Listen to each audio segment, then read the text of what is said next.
Today we are going to be diving into some of the details that I DIY'd for Holly's office makeover. If you guys haven't seen that, be sure to head over to the tutorial. I will link it for you. But for today, I actually partnered up with Desenio to create her gallery wall where I did the geometric design. When designing the space for Holly, she just was dying over this geometric accent wall, and she really wanted a circle mirror there, but I didn't just want to leave it at that. I wanted to dive in and personalize it a bit more. Prior to being able to partner up with Desenio, I was turned on to them by Drew Scott of Lone Fox Home. If you haven't seen his makeovers incorporating the Desenio prints, I will link them for you because they are absolutely stunning. Something I've been noticing about my makeovers is that the artwork is kind of all the same because I'm shopping in store at stores that just have, you know, the bulk trendy items, where when you're on Desenio, they offer trendy high quality Scandinavian prints and frames, and it also updates its collection regularly. So there's just like a huge variety, and it kind of opens my mind up to designing a little bit differently or decorating a little bit differently. When you head over to their website, for me at least, I get instantly inspired because I kind of think in the same way. And when you go to their gallery wall art section, which I ended up purchasing from, it opens up your mind to put different pieces together and start to kind of break the mold of how you would traditionally decorate, in my opinion, because it definitely motivates me to incorporate prints and art that I typically wouldn't go towards. I really was loving this muted spice gallery wall option, so I decided to move forward purchasing that. But if you don't want to get a whole entire gallery wall, you can just browse over to their single print section, and there is something for everybody. If you guys are interested in checking out what they have to offer and incorporating Desenio prints into your home, I've linked their website down below, and you can also get 30% off their prints using my code Metz at checkout. The offer is valid until midnight on April 12th, and they also ship to the US within 5 days. So don't forget to go just check it out and use my discount code to get 30% off your prints today.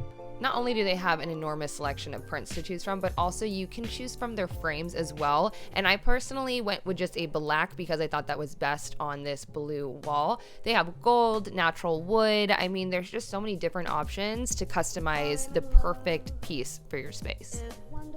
As I was browsing Desenio, I just got inspired to kind of redo our entryway room with all of the shoes. If you don't know what I'm talking about, it's in dire need of a little bit of a refresh and some mature accents. And I just fell in love with this like two-face outlined print that I think would be the perfect focal point. So you guys will have to stay tuned when I do that because I'm ordering this ASAP. As I mentioned before, I went with the muted spice gallery wall option, so you can customize your frames and the sizes for the prints that you would like, and so I just installed those prints. You want to be sure to peel off the adhesive, like the protective, wow, I can't speak, the protective sheet on the front and back of the glass of the picture frame. I love the fact that an entire gallery wall showed up to my doorstep and I could install the same day versus having to drive around and source a bunch of different items. Again, if you guys are interested in checking out Desenio prints and adding them to your space, be sure to use my discount code Metz to get 30% off until midnight on April 12th. I hung up Holly's Pinterest dream mirror and started to curate the gallery wall around that. And I know that we already have the 1x2s on there, but I really wanted to add just something else to it because I felt like it'd be very naked without it. Holly's dad is a professional, crazy photographer, and she is in love with her dad. She loves her dad how I love my dad. They're very near and dear to our heart. So I started to implement different prints of him alongside the Desenio artwork to really make this a personalized gallery wall for her. I check to make sure everything is nice and level and add some earthquake putty to the back of the frames and move over to the other side to see what I can do to balance it out. I continue to mess around with the gallery wall because I feel like having a gallery wall on top of an accent wall is a little bit quote unquote unique, if you will. Some people are going to love it, some people are going to hate it, but the thing is it's Holly's office, her space, and she was falling in love with it the more we were adding to it. So I just left it with 3 prints on each side and stepped back and let it speak for a little bit because remember, you can always adjust and add to it or take away later. I personally don't think there's a wrong way to execute a gallery wall. As long as the person living in the house is extremely excited about it, that's all that matters. So let's just dive into the DIYs now.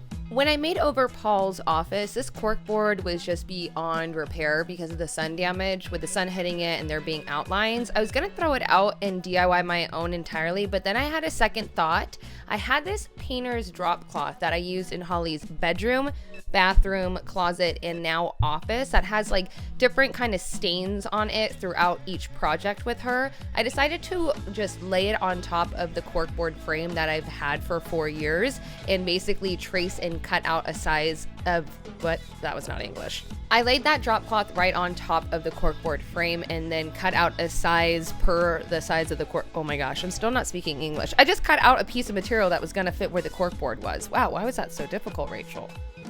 I did end up washing it. I was a little nervous what it would do, but it honestly didn't change that much, so it was perfect. When I did decide to move forward, I grabbed my no-sew glue and a foam brush and started to just line the outer edges and then kind of stipple, is that the right word? Just put a little bit of no-sew glue all over the corkboard too so the cloth will grab. I have a feeling that if you didn't put the glue all over the corkboard, it would start to kind of just droop out towards the middle where it wasn't attached, so that's why I decided to do that. I smoothed it out with my hands and let that dry for a couple of hours, then came back and trimmed it up, not right up against the line where you would see the corkboard, a little bit like on top of the frame itself, because we're going to be tucking it under to make it look super seamless. I don't know why I decided to choose this tool, but I would personally go back in with like a small putty knife and just press into the corkboard on top of the material and right underneath that frame. I did this because I could not take off the corkboard since the whole back was like sealed shut and glued. It would have been way much more of a hassle to take this entirely apart than to just do this a little bit.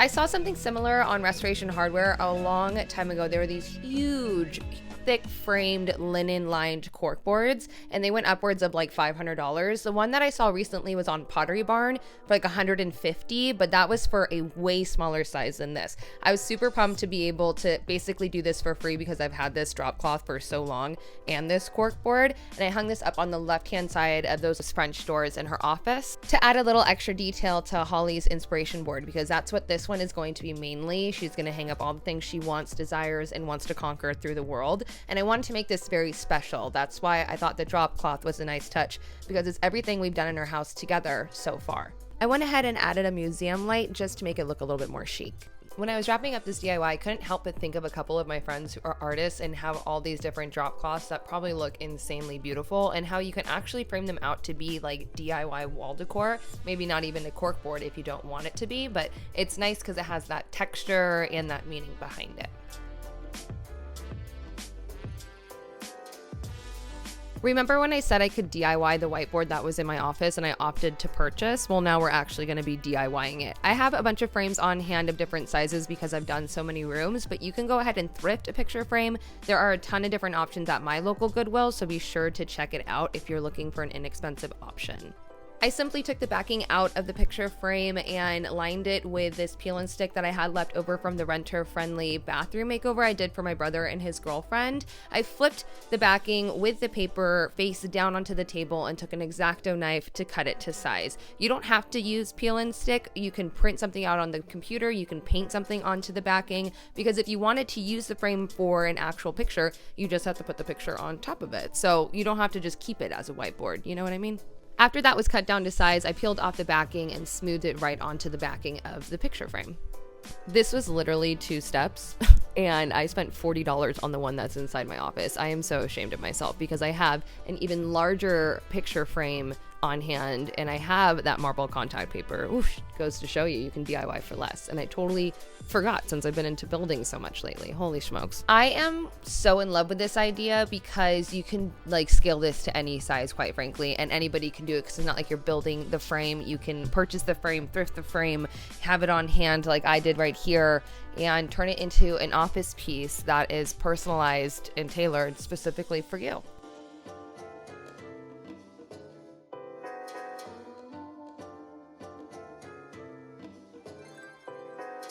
To add a little extra something, because I was looking on the plainer side of things, I decided to pull out my leather stamping kit and add a baby little saying "Write It Out" on a tan strip of faux leather to add on top of the black frame, just so it didn't look like, I don't know, just so boring.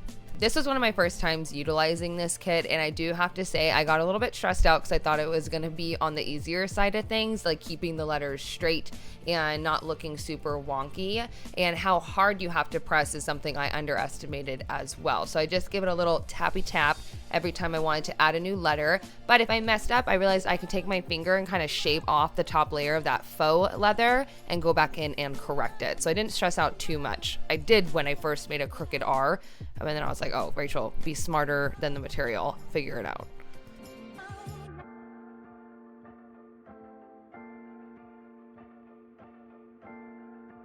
I think for any DIYer, this is a fun kit just to have on hand, because once I realized that I could also do this to the wood, it made me think of a lot of other ways I can implement this to add those extra details here and there throughout basically any project.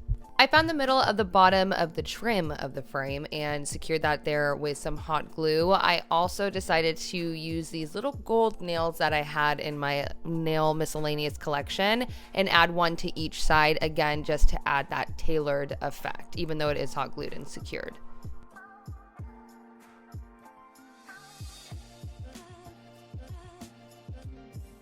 I love this neutral pattern up against that very navy by Bear that is up on the walls. I also think this is a great way to incorporate a little bit more depth and texture into your walls of your office by being able to choose whatever print or background you want for that DIY whiteboard. Holly sent me this photo on her Pinterest board and she was absolutely in love with it, and I really wanted to make it come to life. I sourced these 4x6 sheets of corkboard off of Amazon. I linked it down below for you, that I'm going to cut to the size of her closet in between the shelving and install that as a full corkboard wall. I like to have weights on hand just for situations like these. The corkboard is super flappy backy on you, so I just wanted to hold it down while I measured and cut it out with my X-Acto knife.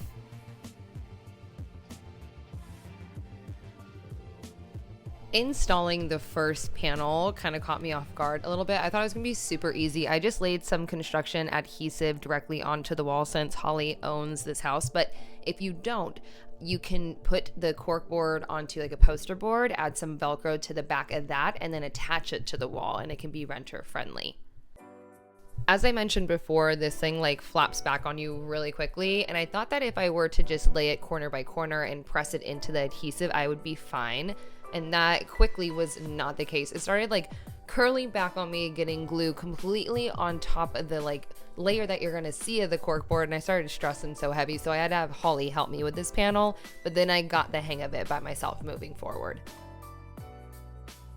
I did go in and tack it with a nail gun where I saw it was kind of like bubbling out a little bit, but I feel like if I had a little bit more patience and me just like smoothing it out consistently as it's drying, that would not be an issue.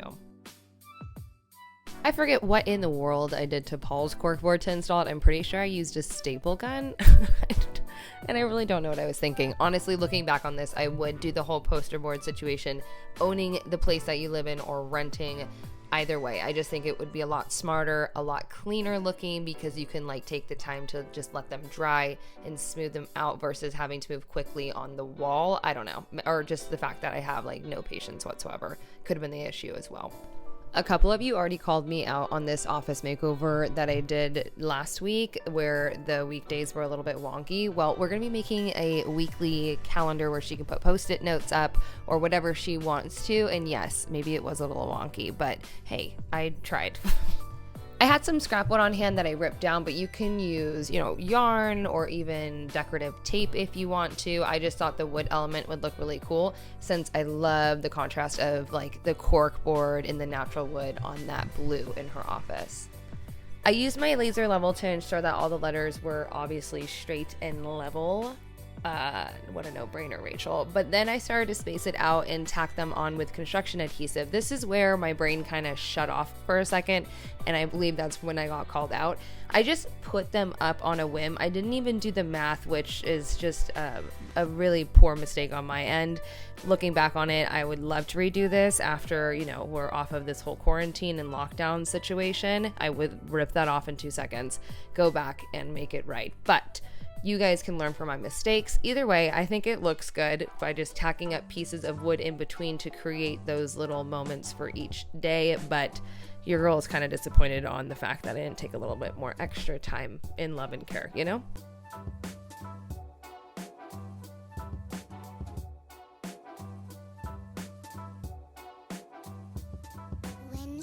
I really did like how this turned out. It has me excited to try different versions of it for different types of interior decor. I feel like a very sleek and modern one, maybe with like an acrylic calendar on the top of it. I don't know. Just it has me thinking about a lot of different things. I hope that you guys took away one tip or trick or DIY that you're excited to do from this video. Thank you so much once again to Desenio for sponsoring today's video. Do not forget to click the link down below and use Rachel Metz at checkout to get 30% off your prints until April 12th at midnight. When love comes in,